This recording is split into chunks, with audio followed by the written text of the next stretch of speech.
Okay, so we can start, right? All right. Good morning, good afternoon, and good evening to everyone. My name is Bianca Isainko. I'm a policy analyst at the OECD and a part of the Global Money Week Secretariat.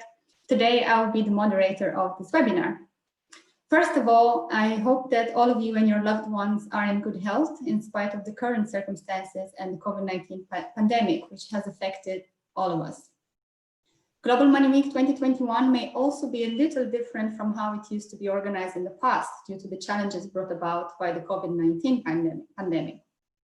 At the same time, it is now more important than ever and relevant to continue to enhance conversations with children and young people around money issues so that they can feel confident in their skills and knowledge about managing financial matters. And today we have more than 80 countries participating in this webinar all around the world, ready to take part in this challenge and contribute. And we are so excited to start the preparation for Global Money Week 2021 together with all of you. Today's webinar has two broad objectives. First of all, to let you know that the Global Money Week Secretariat has started the preparation and is ready to support you in organizing the Global Money Week 2021. And you will hear about this shortly, more in depth. And then secondly, and considering the current environment, we anticipate that digital interaction and digital activities during Global Money Week will need to be prioritized whenever in-person activities are not recommended. As such, we have invited representatives from 4 different institutions to provide examples and inspiration on how to shift financial education from in-person to digital during the Global Money Week. So just to give you a quick idea of the agenda, today we will start with welcoming remarks. We will have presentations from country coordinators, and then we will have a session of Q&As. But really this webinar is in the end about you, the Global Money Week participants, and would really like to make sure that by the end of it, you have some of your questions related to Global Money Week answered. Therefore, feel free to ask questions during the presentations, as well as to the Secretariat about the organization or coordination of Global Money Week in 2021. We'll do our best to answer as many of them as possible. Now, without further ado, I would like to start the discussions, and I would like to give the floor to Ms. Florence Messi, who is the Head of Insurance, Private Pensions and Financial Markets Division in the OECD, and Executive Secretary of the OECD's International Network on Financial Education. Flora? Yes, good morning, good afternoon, good evening. It's a pleasure to welcome many of you, and Bianca just mentioned that we have 80 countries participating to this webinar, so it's really a pleasure to be able to do the opening. And as you mentioned, it's first webinar out of a series of webinars in preparation of the Global Money Week for next year. So as you are all aware, the Global Money Week this year was a bit disrupted by the COVID, and we had actually to postpone it to next year. So it is really our pleasure now to prepare the Global Money Week for next year. On this slide, you have the dates of next year Global Money Week from the 22nd to the 28th of March. And we, of course, hope that as many countries as possible are really participating in these activities and in this campaign, which is truly global. So I have a couple of slides just to guide you into today's webinar and what we are thinking about in this preparation of the Global Money Week for next year. So the first thing is to tell you about our theme for 2021, and you will not be surprised that the theme, take care of yourself, take care of your money, is actually trying to resonate with the sanitary crisis that we have and making the link between your finance and financial resilience as well as financial health. So very important theme, and we are very happy with the group that is in charge of preparing the Global Money Week this next year that we have chosen these themes. Of course, the usual slogan, learn, save and earn, can still be used by countries and by participating organizations if they so wish. So you have a choice in a sense, just to reflect the issues that the young people and young generation are facing these days, or to keep the usual slogan that was used for many years for the Global Money Week. So if you are questioning yourself about how to start planning the Global Money Week, first we recommend that you get in touch with your national coordinator for the Global Money Week, and this will be usually your OECD INFE full or regular member. and then fill in the form. It's a contact form to get regular updates from the Global Money Week and as well as resources. And send us your plans in terms of what you're planning for the Global Money Week next year through the Global Money Week pre-form. Now, if you have doubt, uncertainty, if you don't know who is your national coordinator, if you don't know where to find those documents, please do not hesitate to reach out to us. So you have our email address at the bottom of this slide, Global Money Week secretariat@oecd.org. Now, as mentioned by Bianca, of course, we do expect the Global Money Week next year to be a bit different from the Global Money Week in previous years, as probably all of your financial education activities have been different this year, with a shift really to digital delivery from in-person delivery. So we do, of course, encourage all of you and as many countries and institutions as possible to participate in the Global Money Week. At the same time, our message is to keep people safe, to keep children safe, to keep organization and staff involved in the Global Money Week safe. So in order to do that, please, of course, do take into account the safety guidelines that applied in your country in terms of the COVID-19 when designing and also implementing your Global Money Week activity next year. Prioritize, perhaps, and this is our key message for this next year, Global Money Week, prioritize digital interaction and delivery over in-person in case it is not recommended to have in-person activities. And this is actually the whole purpose of this seminar and webinar, is just to give you ideas on how to do digital delivery in a way that is interactive and fun for the children. So in terms of the global and regional activities by the Global Money Week Secretariat, we are planning a global launch. So we are at the early stage of that. So we'll tell you more about this when we have finalized the plan, but certainly there will be a global launch, likely online launch, like perhaps some of your activities will be online at the country level. Social media, of course, and this has been one of the features of the Global Money Week over the years, so we'll continue with that. And of course, we'll share good ideas with you at the regional and global level. Now, to this webinar, as mentioned by Bianca, and as I said, the idea is really to give you ideas about how to shift financial education activities from in-person to digital. We'll give you more information about the resources for the Global Money Week in 2021 in January. So we'll have another webinar in January. This one is really about giving you ideas from around the globe.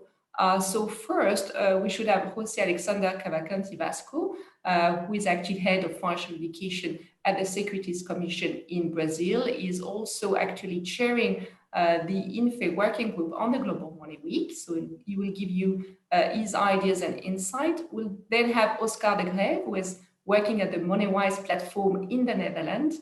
And I know that the Netherlands already has a lot of ideas on how to turn in-person activities digital. So I look forward to hearing from Oscar. Jill Tan at the IFEC in Hong Kong. And Hong Kong is also great in terms of digital delivery.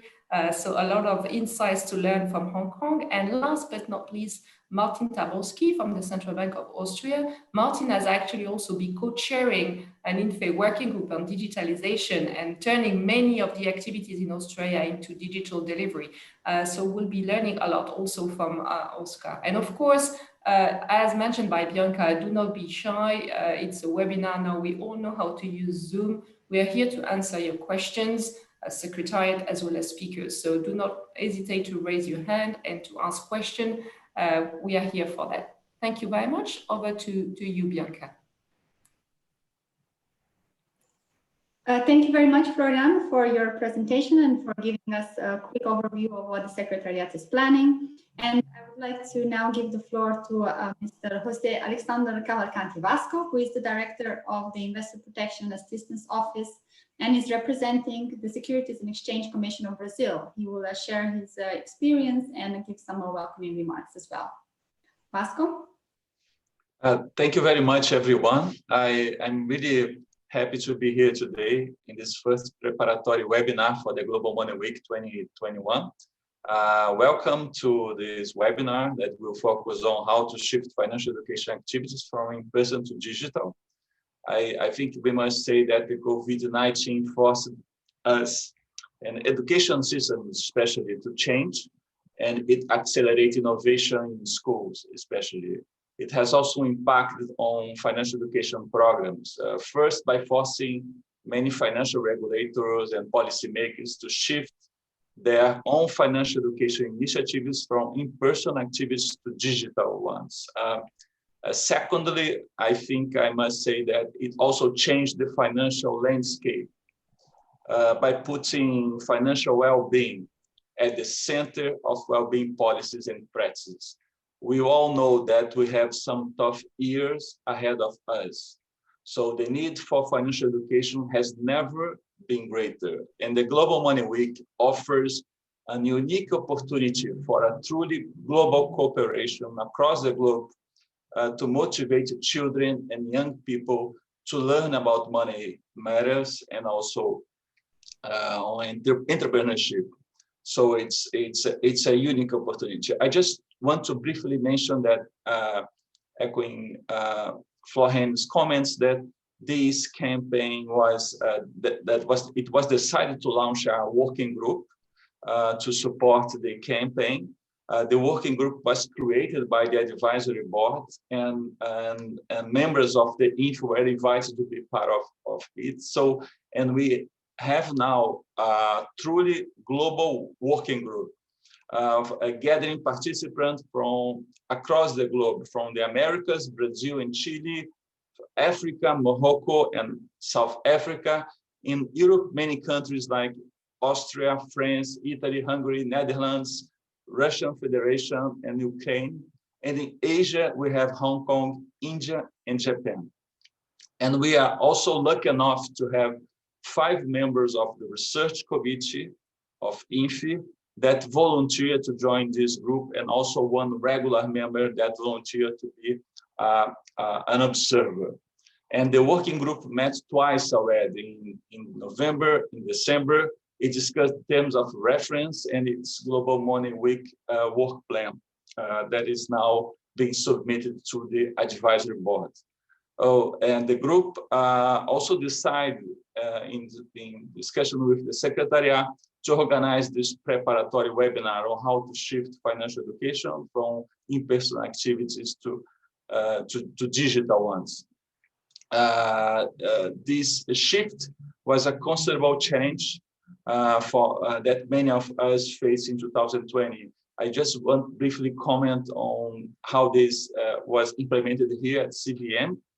We launched a dedicated website on financial well-being, post-COVID, a series of lives on Instagram that proved to be a very popular social media in Brazil, a new way to reach out to new groups, especially young ones.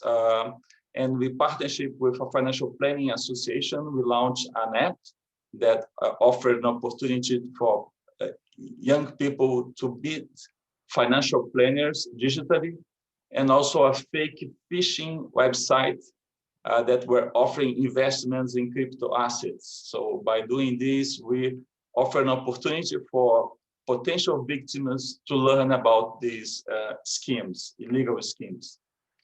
So I just want to conclude saying that over the years, this campaign has proved to be a platform for a genuine collaboration among a wide range of stakeholders to motivate children and young people to learn about money, money matters, and entrepreneurship.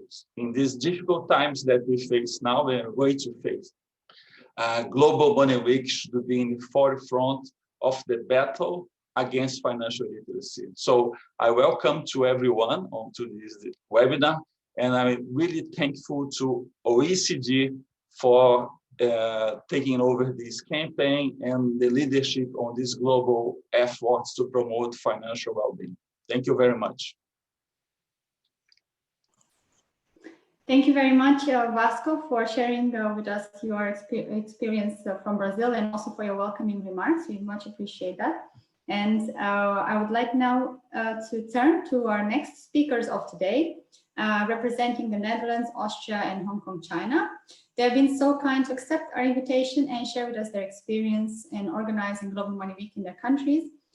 focusing especially on examples on how to shift financial education activities from in-person to digital.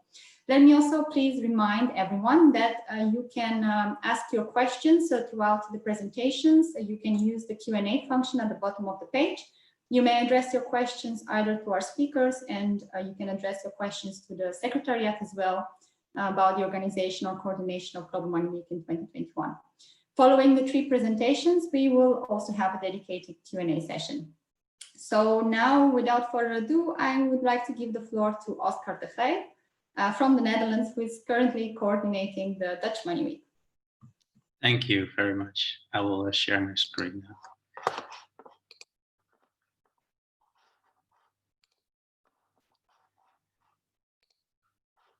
Well, hello, everybody. Thank you to the whole team, Florian, Bianca, Chiara, Jenna, and Edita, for this opportunity to share some of our plans for 2021. And also thank you for this great collaboration within the Global Money Week. I think it's really nice to inspire each other also in the working group. Here are my slides. I will try to focus on the shift from in-person to digital. And as you can see, we have a slightly different look and feel. We have our own national look and feel. Most of it is in English, but I will guide you through it.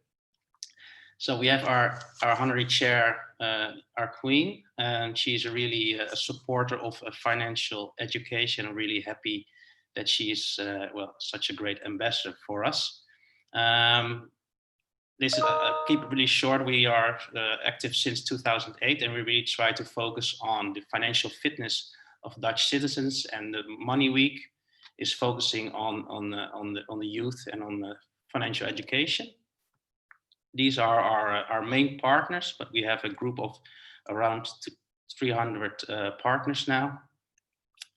And one of our main focus points is the structural attention for financial education in the schools, because there is some work to be done there. Next year, well, we're supposed to celebrate our 10th Money Week, Week van het Geld, last March, but due to COVID-19, we had to postpone it to next year. But next year, we will not cancel it. So March 22nd to 26th will be our 10th Week van het Geld. Around 40% of primary schools participate in the Week van het Geld. But we have to shift to a more digital version of the Money Week. And besides that, we are also trying to expand the Money Week from primary school also to secondary and vocational education. This is going to be our national team. Properly handling money is worth gold. Well, translated in Dutch, it is. And here is an overview of our target groups. And if you see the icon of the pink heart, that's because we try to also, with COVID-19, we try to focus on more vulnerable target groups in society. So 18 years old is a major important live event for the Money Week now. Some things stay offline. So we're still gonna mark this 10th anniversary of the National Money Week with our own coin. It's pretty cool, we think.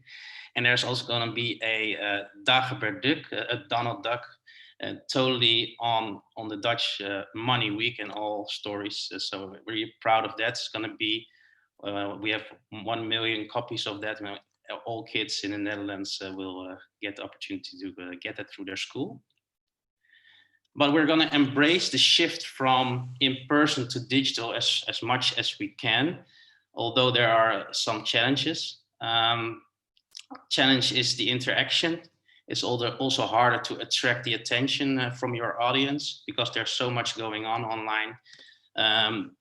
But on the upside, there is potentially a bigger audience, and we can also have a sort of program with more focused and diverse content.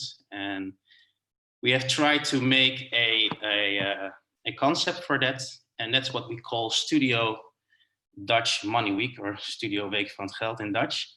And what we're going to do is we're going to build an actual dedicated broadcast set to make online TV for a week. And well, we're not going to do a fitness schedule, but I don't have a picture for that yet. But you can see it resembles like a festival schedule. Like there is different content for different target groups throughout the week. And so there's something in there for everybody, and 50% of the content we're making is focused on in-school use. And there's also the opportunity, besides the content that we as a project team are making, there's also the opportunity for partners to join with their own content. I'll give you some examples of what content we are making. We're gonna broadcast a daily news focused on primary school, where kids get a view of what's going on in the Dutch Money Week, what happened yesterday, what's scheduled for today. We have a daily challenge where they can win a cool item for their class.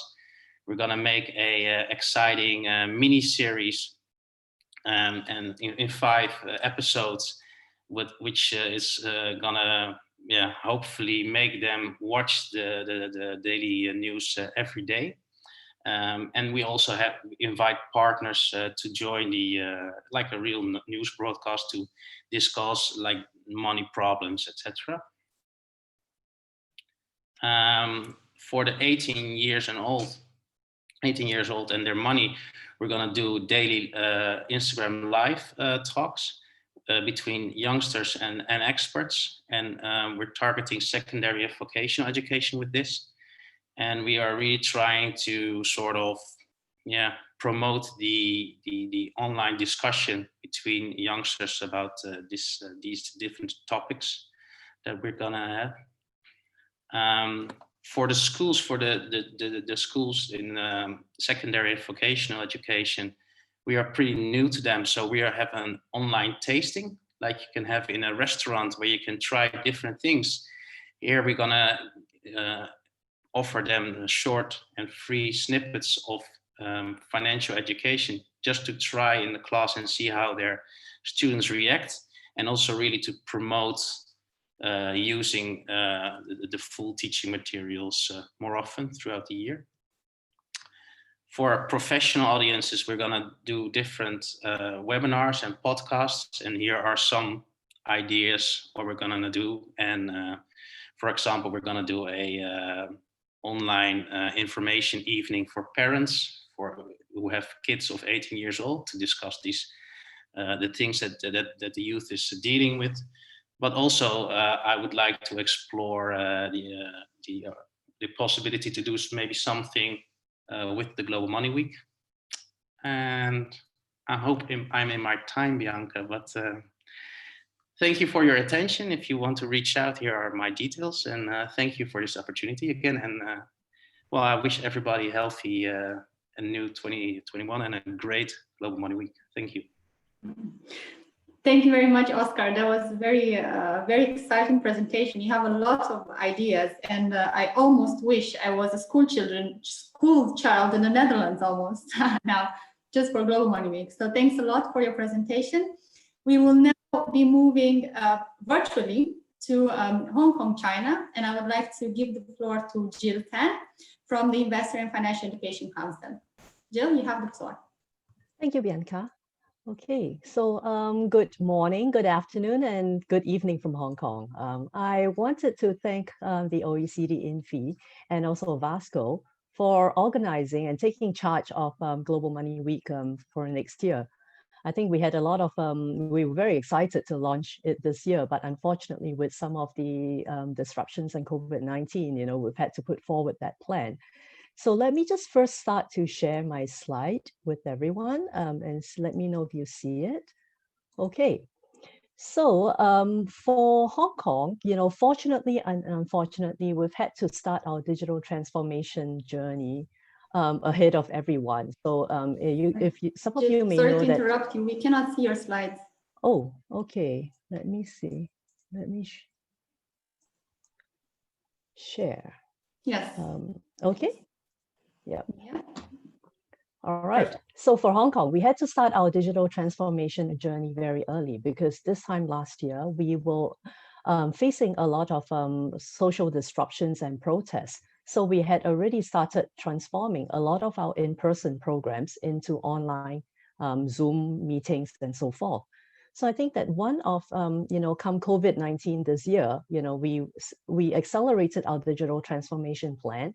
And instead of running a lot of face-to-face programs and all that, we had started a lot of webinars and also changed a lot of digital resources to make it more accessible to the public through social media executions as well also. So with people being homebound and working from home, looking at investments, digital learning and all that, we found that we had to relook at the way that we delivered in financial information to the various audiences. So I'm glad to see that Netherlands has already come up with a lot of plans. For us, I think we're still in the work in progress stage. But what I wanted to share with everyone in the community is some of our financial education initiatives that had evolved as a result of COVID-19.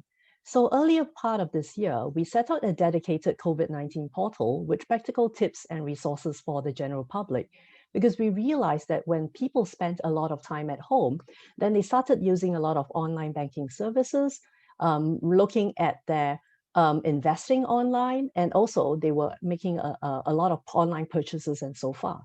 So we felt that it was really important to provide a one-stop shop for all the different groups to be able to come online to find out all the different facilities that are available to them.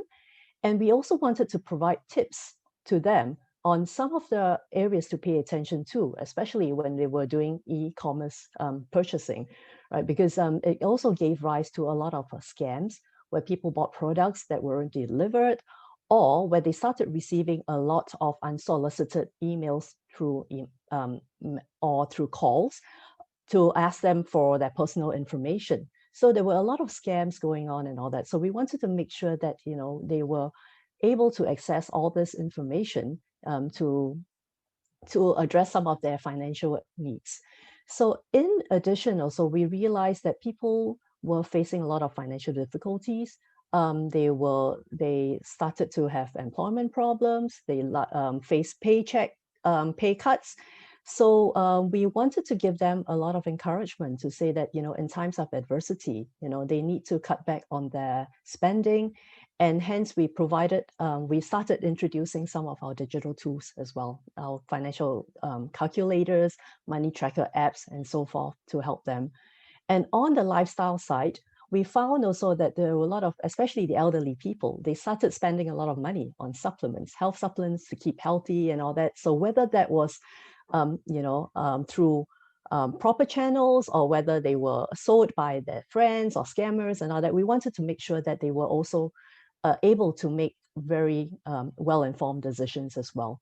So we started this COVID-19 dashboard, and we have since promoted this widely through banner ads, online ads, and also through our various networks as well. So let's just change gears to look at some of the home-based financial learning materials that we have created. So every year in summer, we would host and organize a very large-scale event, which is on-site for children, where they would come by and then they would attend talks and they would attend workshops where they would go learn through play specific money management tips. So for instance, like last year, we actually had a dress-up contest where people came in and they dressed up in different roles, like flight attendant or a restaurant staff or a sales assistant. And through these everyday working experience, they would earn a salary, and then they would learn how to apportion their money through saving, spending, and also sharing donations. But this year, this was not possible.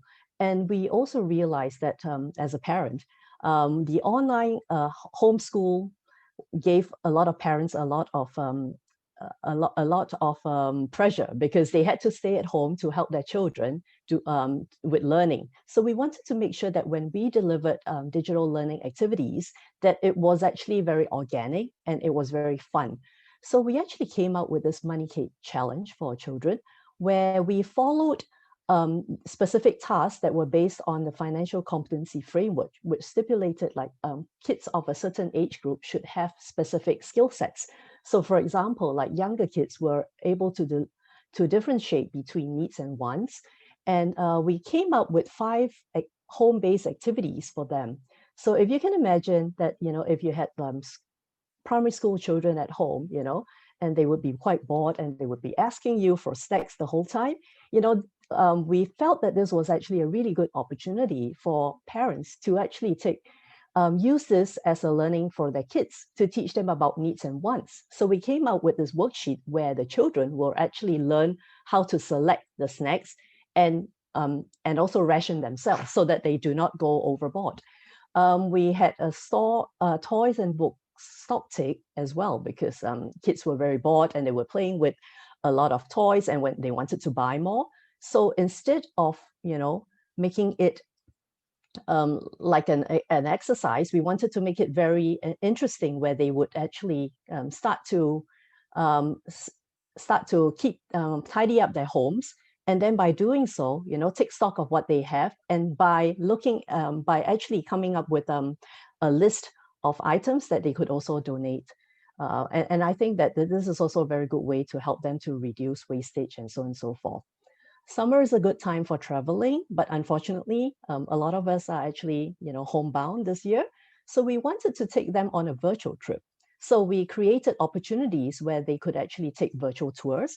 And we also showed parents how they could actually look at different types of currencies. So for younger children, they could recognize the different currencies of different countries. And for older children, we could also teach them how to do the currency conversion. So these were little tasks which we felt could be integrated into daily lives, where children, with the supervision of their parents, can learn basic money concepts. And last but not least, also a little chef challenge, where they would be tasked, given a certain budget, to shop for items so that they can create a meal. So I think that these are some of the ideas that could also be, adopted for Global Money Week. So next, coming to something that's more festive. So we are in the midst of running this campaign right now, and we have worked with the Education Bureau to push this out through the various schools in Hong Kong. So this is organized by the IFEC, and we obtain endorsements from the Education Bureau, and we are now working with the various schools to actually deliver some of these kits, Center Challenge kits, to all the primary school children.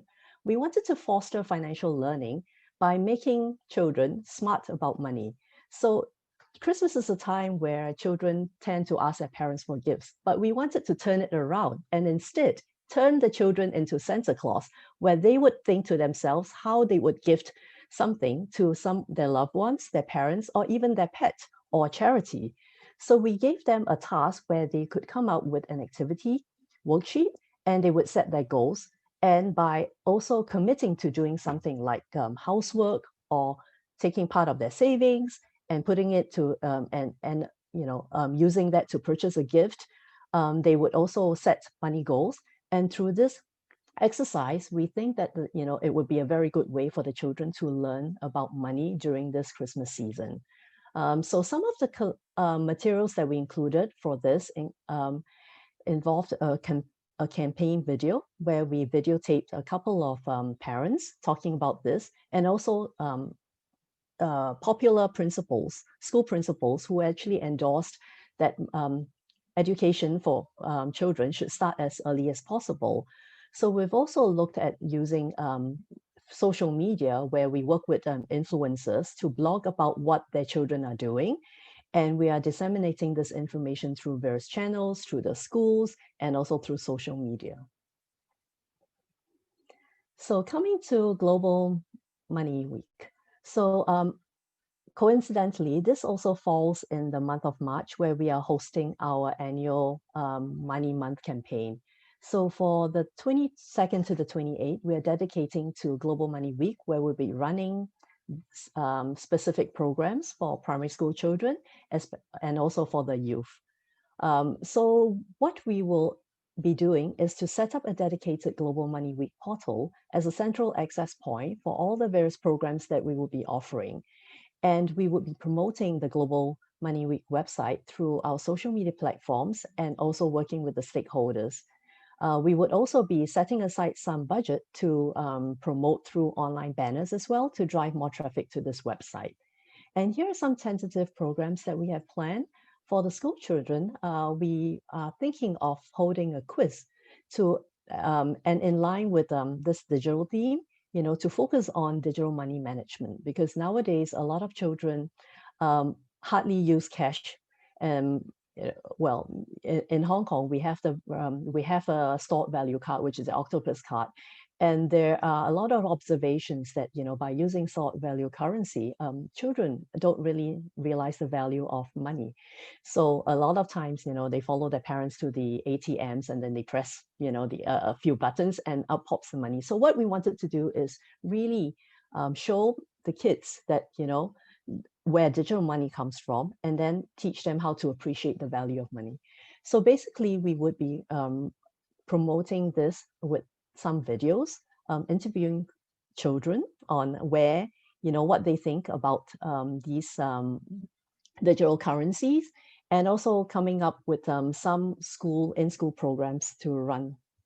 For the younger people, those aged between 17 to say in the early 20s, we would be crowdsourcing for content, because we feel that for this group of people, they tend to listen to their peers. So we will be working on running some TV programs where we'll be having peers and some influencers share topics about spending, budgeting, and also introducing our money tracker app. So that will be a call to action for people to actually take action to improve their financial behaviors. So talk shows and in-school student ambassador programs will be key for this year's this upcoming Global Money Week.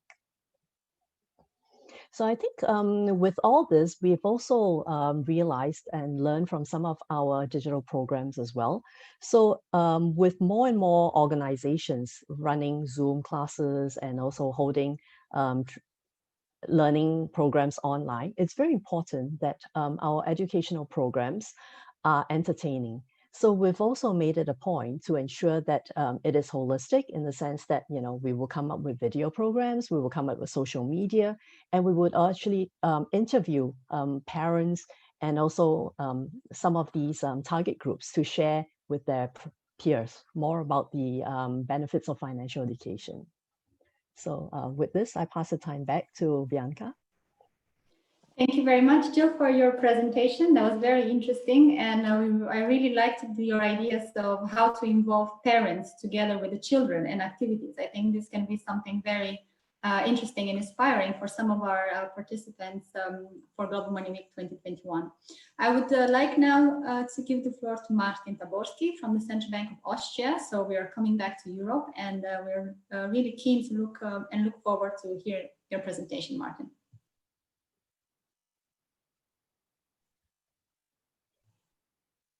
We cannot hear you, Martin.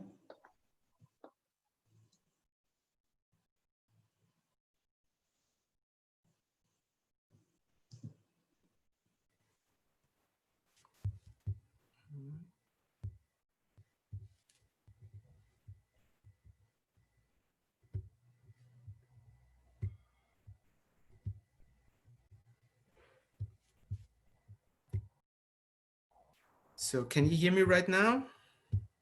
Okay.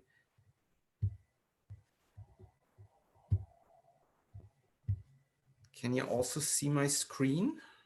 I don't think so. We can see it, but not in full screen. Okay. Because I cannot see it at the moment, so. We can.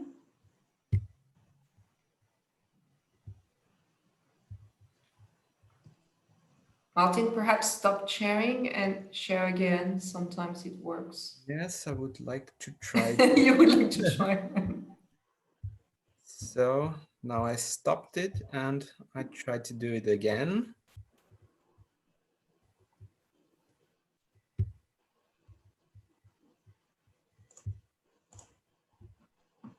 Sorry about this. It's always a technical challenge.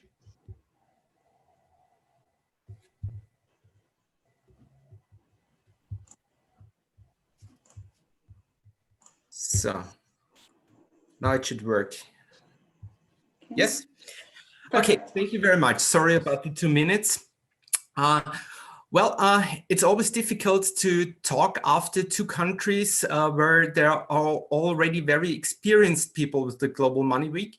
I will talk a little bit about a more broad perspective because we as a central bank in the past were not included in the Global Money Week. We did not participate.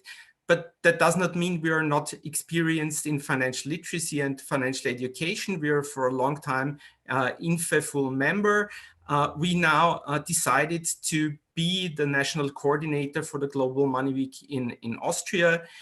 One of our big questions towards Global Money Week was always, well, we're doing financial literacy and financial education all over the year. So what's the special thing about this 1 week? How should we differentiate between what we're doing all year long and this 1 week?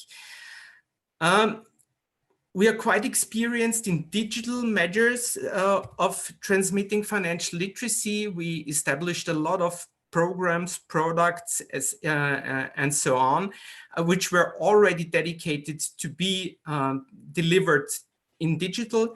But nevertheless, the year past us led us to implement some new things, especially things that have been physical in the past, which are now delivered digitally. And we learned a lot during establishing things like that. Here's just a little insight in the products we have. It's workshops we do in schools, it's tools, it's apps, it's social media. And all of this is more or less ready to be implemented in the Global Money Week. But this does not mean in the beginning that we're doing something new. It's just the regular business we do all year long. So the questions were, what are the opportunities of Global Money Week and what are the limits we have to face? Well, the opportunities for us were we have the chance to use a strong brand for our initiatives. We have an opportunity to reach out to the media, telling them, well, now the whole world is doing something within this week. We have the idea of connecting or implementing new stakeholders in the process of financial literacy. And of course, we can reach more target groups and audiences. What are the limits? One of the most important questions for us was, how do we make this 1 week stand out of all the programs we're doing? The second thing is, how shall we limit a good idea, an initiative, to this limit of 1 week? Well, we are aware that some countries are already stretching this week to a month, but nevertheless, it's not the whole year we're doing something. So if there is a really good idea to reach target groups, why not do it all year long? And of course, if you're implementing new stakeholders in your initiatives, you also have to share your audience. So that's also a topic we have to address. So according to this, we decided to work on 3 possible general strategies. The first is the product level. So the first and most easy way is the promotion of existing products. That means we can dedicate existing products to the brand of the Global Money Week. And we could also use this week to launch new things, new products to stay also after the Global Money Week.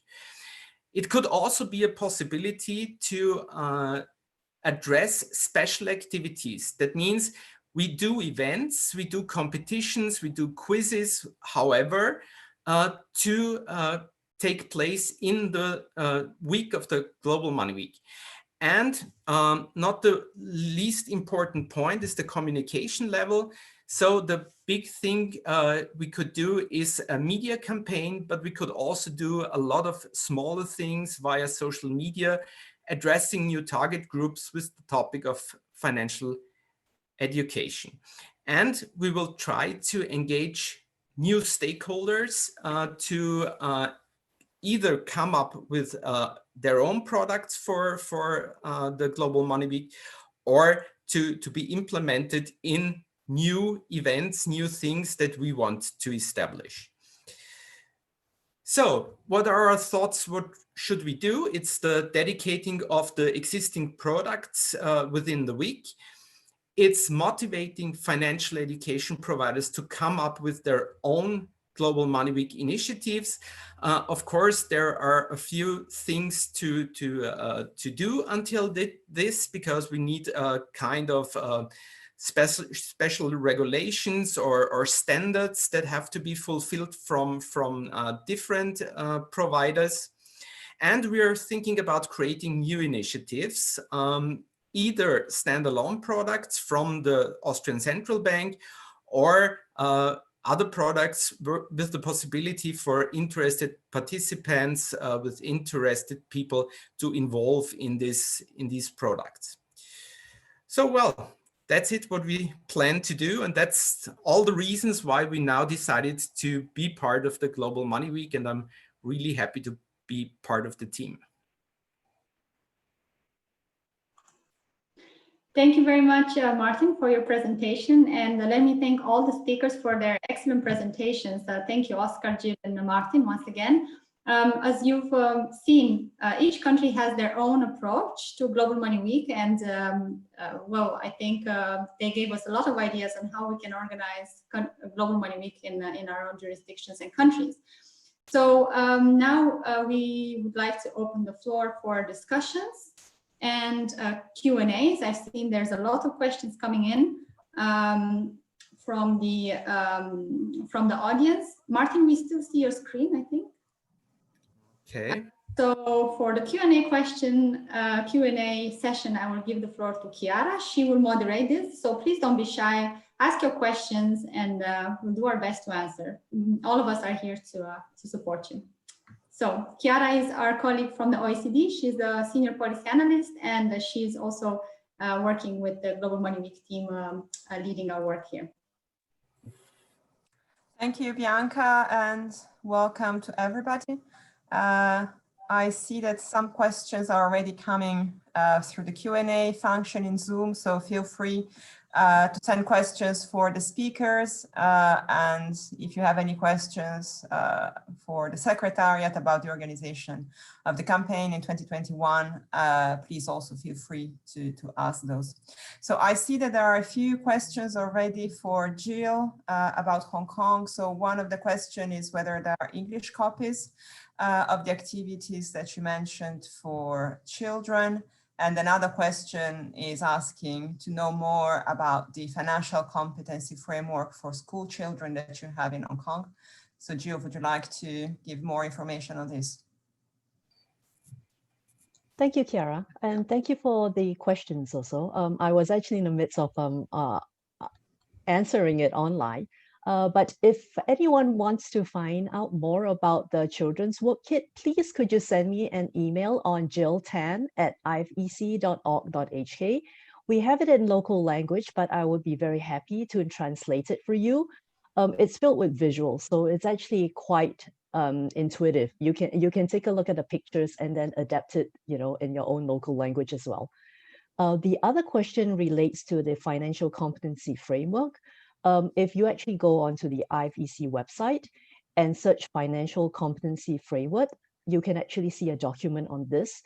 And 2 years ago, we actually beefed it up with competencies for primary school children. So again, I will try and respond with a link onto in the Q&A. Thank you. Thank you, Jill. Then let me turn to Martin. So we have a question asking, how do you motivate financial education providers to join Global Money Week? Well, that's a very difficult question because we were just in the beginning of this process. But what I can say, normally we as a central bank are not collaborating with commercial partners. So maybe the idea collaborating with the central bank during special effects. The Christmas spirit. The collaboration with the central bank during this week could be a motivator for several partners, but we will see. I can tell you in the summer how it did work out. Thank you, Martin. And let me also add a few comments on this point from the Secretariat. So let me remind that all organizations from public, private, not-for-profit institutions are welcome to join Global Money Week. However, we want to make sure that all the messages and activities that are organized as part of this campaign are for the benefit of consumers, especially young consumers. So we will be in contact with national coordinators in all the countries to really encourage them to make sure that no commercial messages are delivered through Global Money Week. This is a financial education campaign and not an opportunity to promote specific products or services.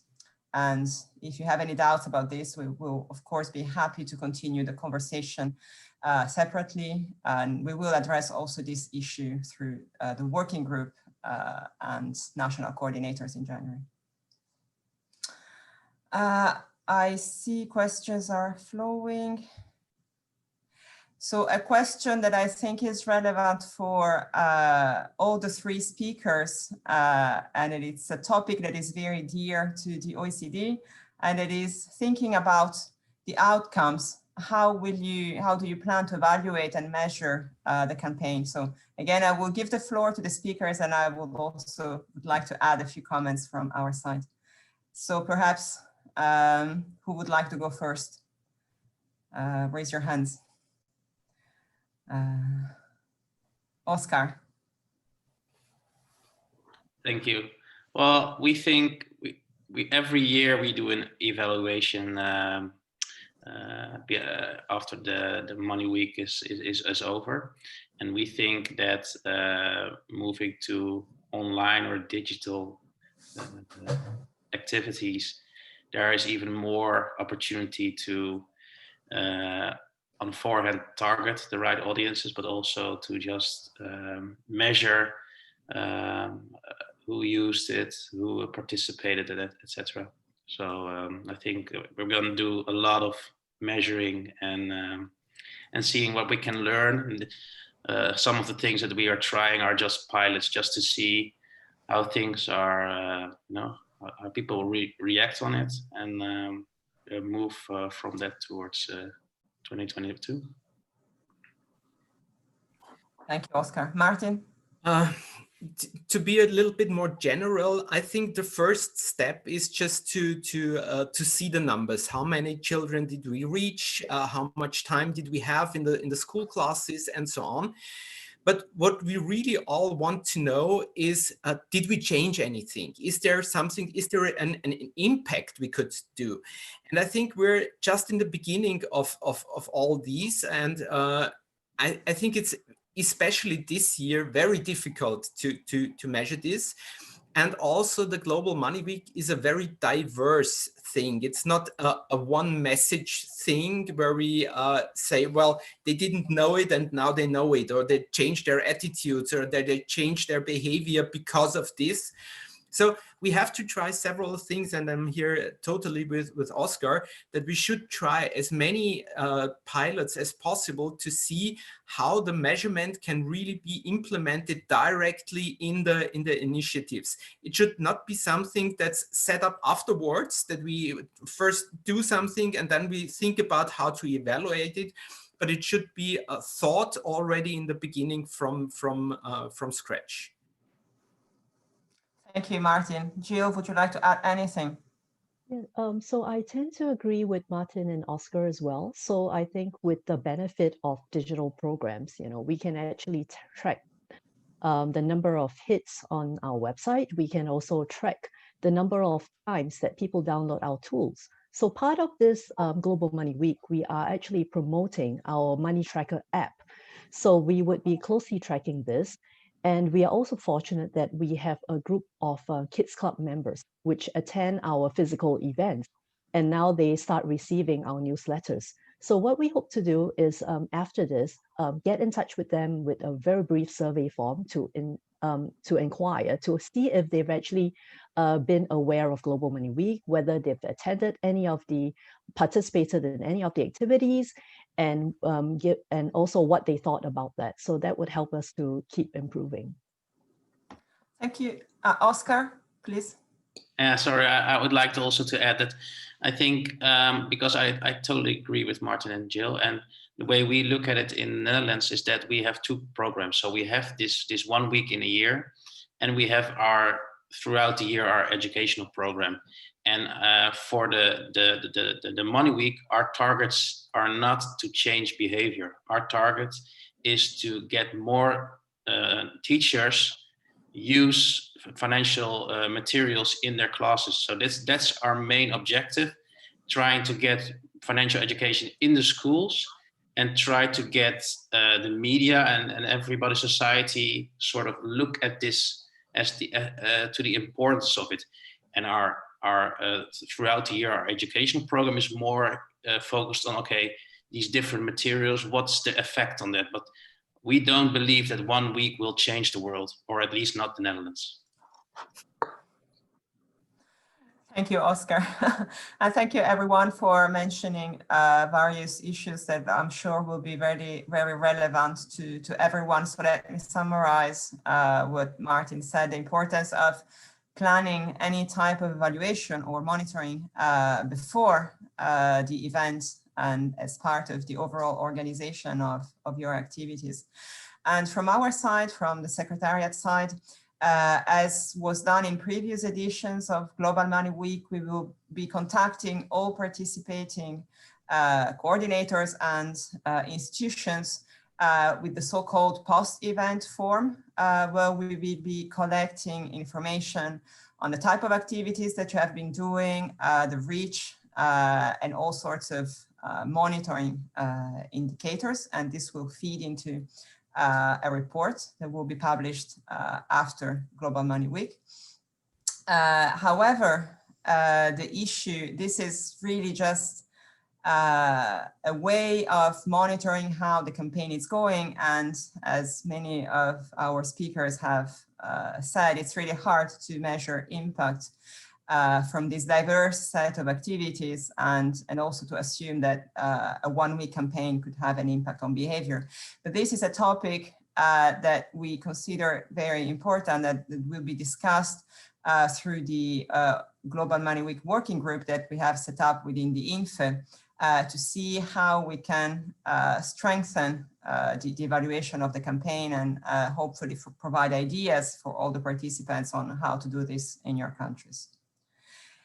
So turning to the questions that are flowing, thank you for all of you who are asking questions. So we have a question about who is the national coordinator in Mexico. So we will follow up with you separately to give you contact details after the webinar. I also see a comment from Maria Lucia Leitao from the Bank of Portugal.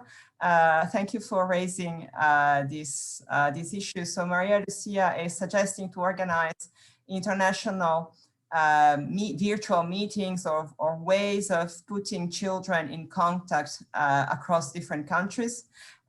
This is, of course, something that we would plan to do. So if any of you, of your institutions, would like to participate and help us organize this type of activity, please get back to us, to our Global Money Week Secretariat account, and we will make sure to put all the relevant institutions in contact to make sure that we can organize this. Let me see.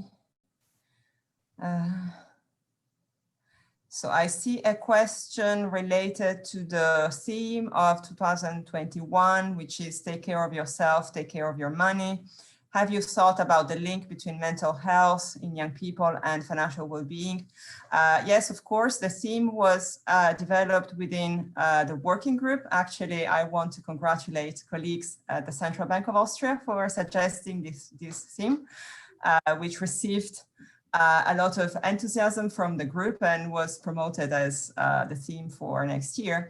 And of course, this was developed with having in mind precisely the idea of building financial resilience and well-being and looking at the future while also taking into account the difficulties of the current situation. So if you would like to plan any activities related to these ideas of resilience, well-being, and also how to support mental health in young people, of course, feel free to do so. This is the idea of next year's campaign. I also see that many of you are asking whether the presentations will be made available. Yes, we will ask for permission to the speakers, and if they agree, we will make them available after the event on our website.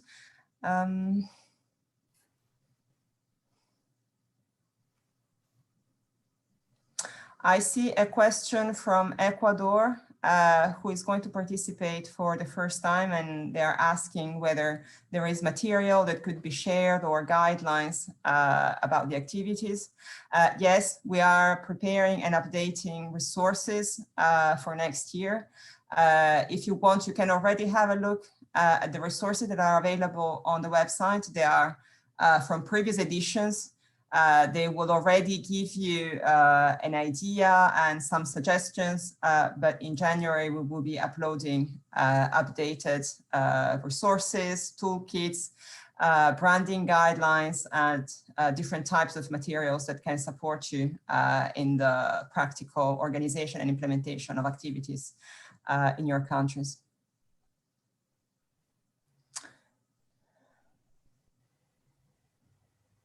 I see a question from Bulgaria, again, asking whether we can push the theme about health and mental health into the events of Global Money Week. Yes, of course, Global Money Week remains a campaign made about financial education, but if you would like to make links to health and mental health, of course, this is possible.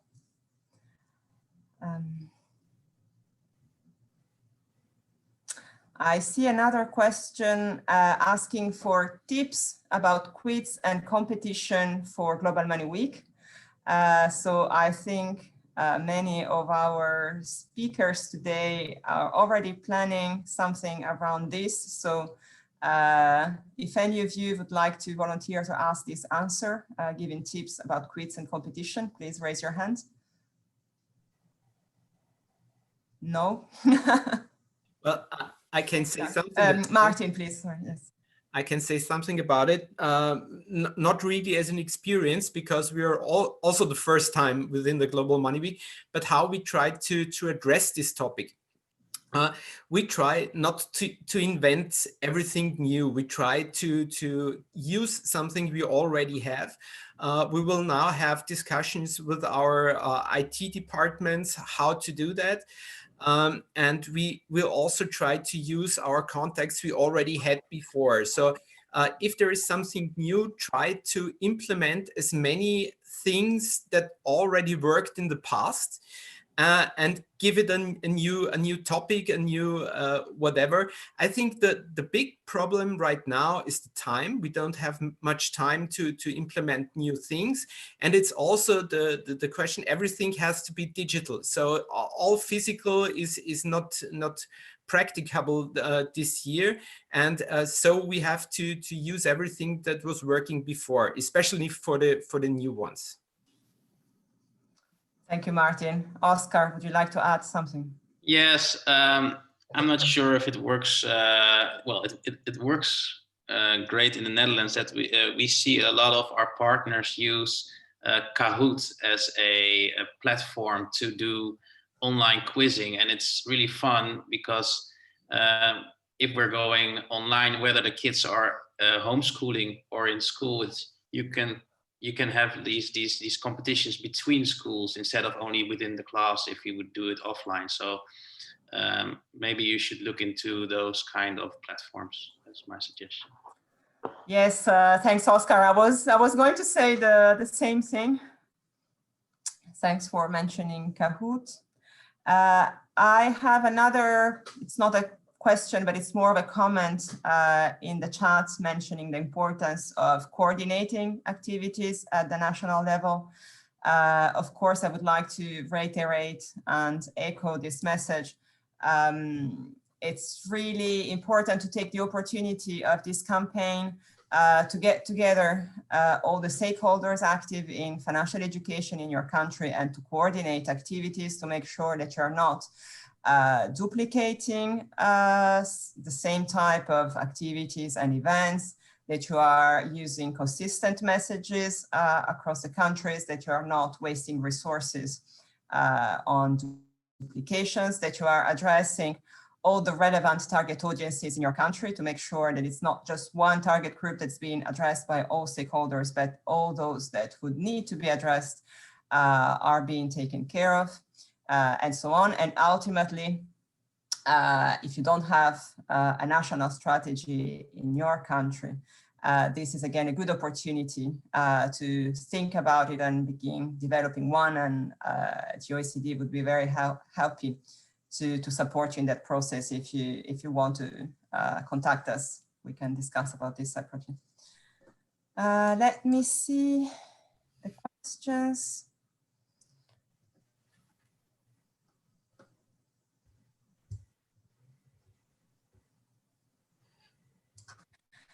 So I see a question from Juan Chong.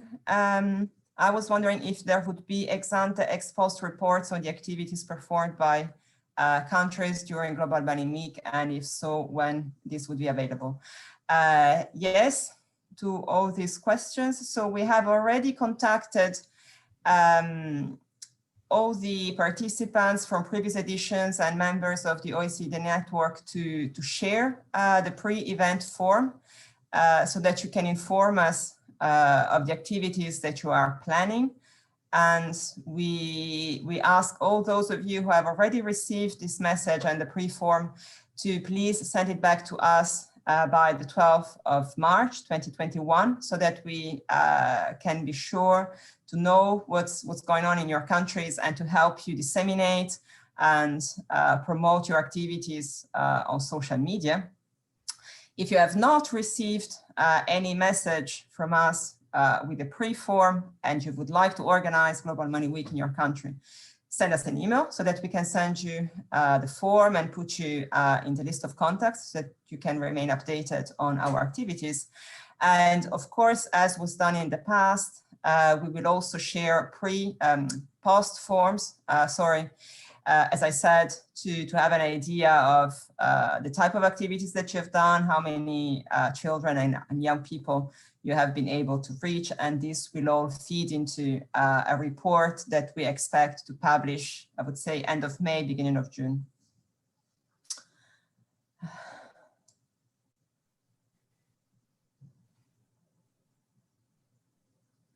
I see a question from Angola about alternatives in case there are connection problems or problems with connecting young people through the internet. This is, of course, a very good point, and I'm sure several countries may experience these type of issues. And I would encourage you to think about the type of channels that would work in your country and that would allow you to reach young people while at the same time taking into account restrictions on social contacts and so on. So in some countries, radio may be a good alternative to the internet or TV if you have access to this kind of resources. But I think you will have to be creative to find ways of making this work in this very difficult circumstances next year.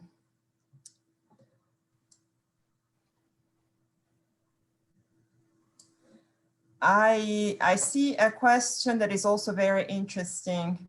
If you have specific activities and programs for low-income people and financially excluded people, and including especially for women, I would say girls, since the main target audience of the campaign is young people. So is this an issue or target audience that you are planning to address in your countries? Let me turn the question to the three speakers.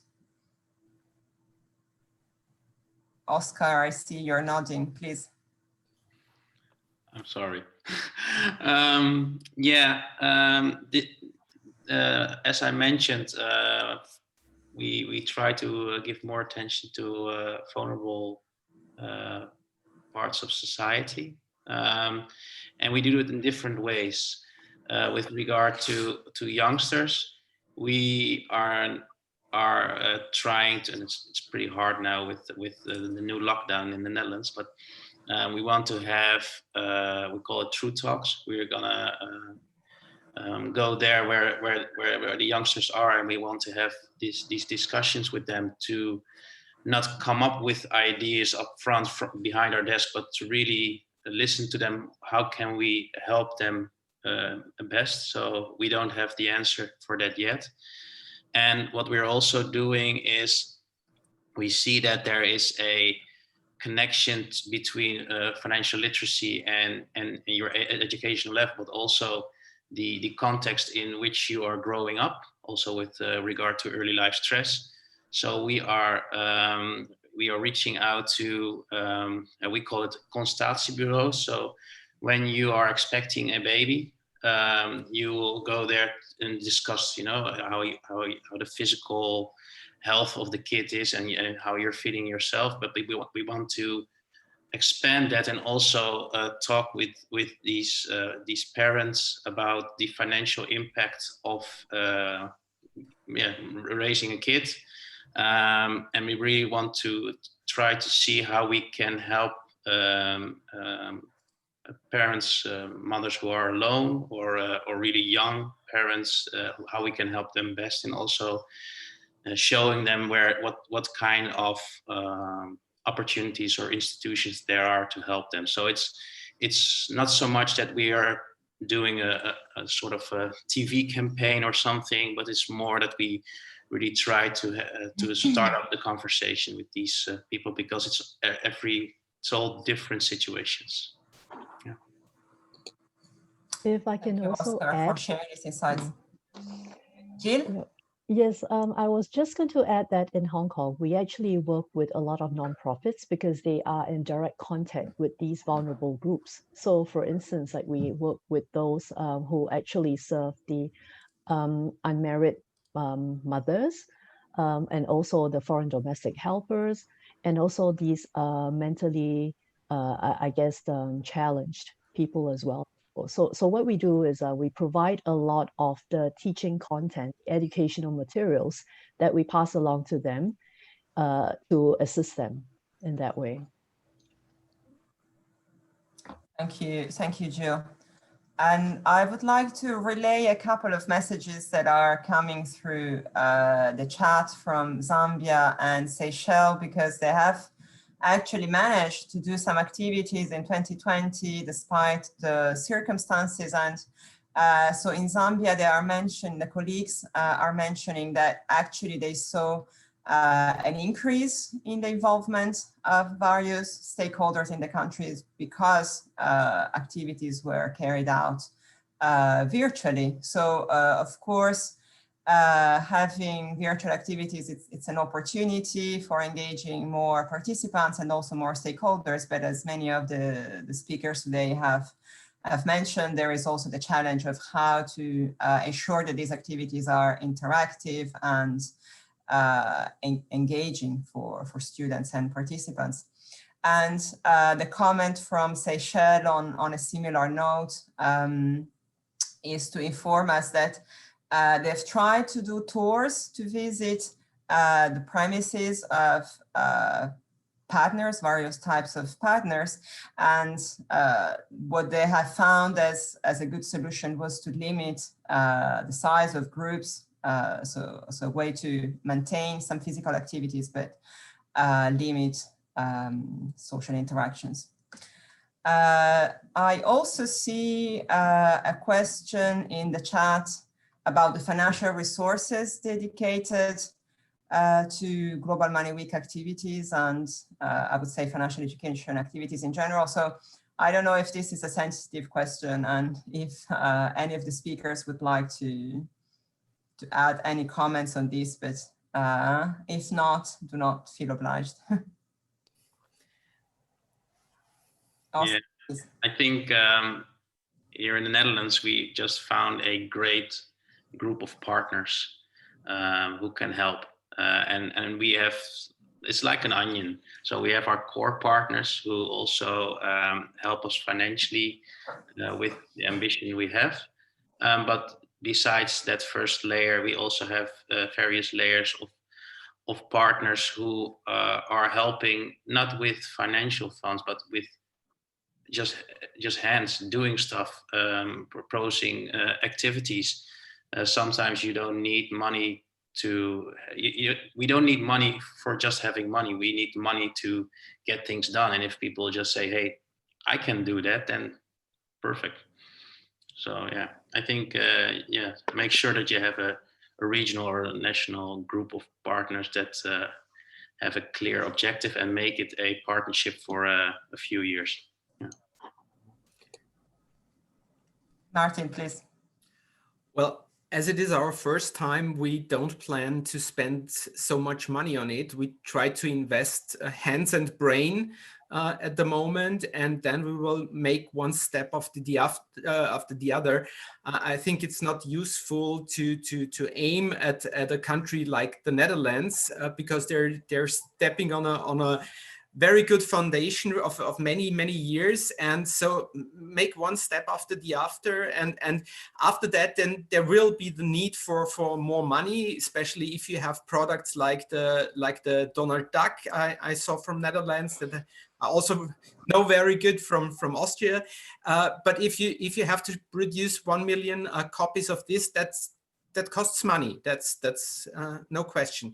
But I want to go back to the question before. I think what we also should have in mind that we don't really know how the situation for students will be in March. So it could be they are all in schools. It could be they're all at home. It could be they're in split teams. That means one half of the class is at home, one part is in school. So everything we're thinking about has to be quite flexible so that it's applicable in the situation that we find at that point of time. Yes, indeed. Very, very true, Martin. And I think it was very good to have both of your answers to highlight the importance of having sustainable resources for the future and having a comprehensive strategy for funding your financial education activities. But at the same time, do not be scared and feel free to start even very small with very small activities and to build them up in the future as you go along and as you see what is more effective and which type of channels are being more effective for your target audience and for your country. I have a question in the chat about what is the age range for Global Money Week target group. There is no specific and set in stone age range. The idea is to organize activities that would benefit children and young people, but it's up to you to see what would be more beneficial for your country and considering your national context. And this means that you may also want to target parents as a way of targeting children or both, and targeting teachers or any other groups that are closely in contact with children and young people.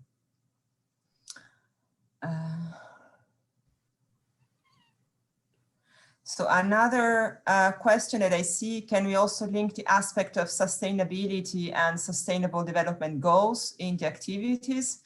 Of course, you can do that. I would say that anything that is relevant to money management, to the financial lives of young people, but that can also be related to very important goals like sustainability and so on. Why not, of course.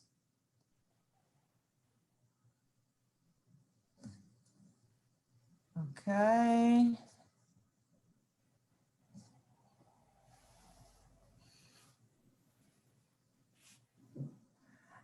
So I see a question about whether this should also only be directed to youth and young children, or also to microfinance clients. So of course we are not going to monitor or tell you what to do or not to do in your country. I mean, this is just an opportunity for you to connect to a global campaign. The idea is to focus on children and young people and students. And we may discuss in the future whether it makes sense to enlarge or change the scope of the campaign through the INFE advisory board and working group. For the time being, most of the activities are expected to be focused on children and young people. Then if you see an important link between other target groups that could also be relevant for children and young people, then it's up to you how to organize activities in your country. I think I have answered all the questions in the chat. So while I let you think, if you would like to ask any more questions to the Secretariat or to the speakers, I also would like to ask some questions to you in the audience through a very short poll that we have created. So if Edita could make this live. We have prepared 3 very short questions just to make sure that we are taking everybody on board, that we are not missing anyone. So we would like to know from you whether you're planning to participate in Global Money Week 2021, whether you're planning to coordinate activities at the national level in your country, and finally, whether you find this webinar useful to you. And of course, I take this opportunity to remind you, as Florian has already mentioned, that there will be other webinars of this type, possibly on different topics in January and February, to make sure that you have ideas and know how to organize Global Money Week activities in your country. Let me check. I see another question. Okay, I see there is one more question, which is a very good question about what does it mean to coordinate activities in a country. It means various things. It means being a contact point with us, with the Secretariat, so that we don't have to reach out to every single participant, but we can make sure to have one main contact person or contact institution within each country. This coordinator would be expected to liaise and maintain relationships with other stakeholders in the country participating in Global Money Week and informing us of their activities, filling out the post form when we will send it out after the week. And as I mentioned at the beginning, related to a comment raised by Martin, national coordinators are also somehow expected to monitor and keep an eye on the type of activities that are performed in countries to make sure that they are beneficial to the end users, young people and children, and that these activities are not being used to promote specific financial products or services, or not being used for marketing. A related question is whether the national coordinator should be the National Bank or the Ministry of Finance.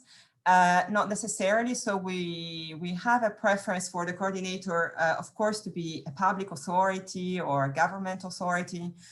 We don't necessarily say which type of institution should be.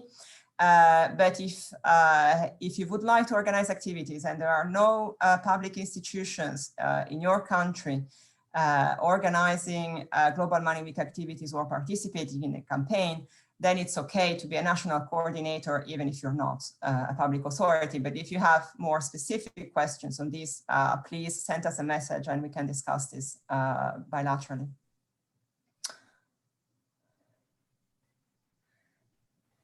I see a question about resources in Spanish. So the resources that I mentioned at the beginning that will be made available on the website, we also plan to translate them into Spanish and French and other languages. Some already translated resources already exist on the website, but they are not updated yet. We will do this as quickly as possible in January. But I'm not sure if this answers your question, because you're asking about published material in the original language. So I'm not sure I've answered your question. Another question related to national coordinators. I see these questions get very specific, so I would encourage you to be in contact with us specifically so that we can see exactly what you would like to know.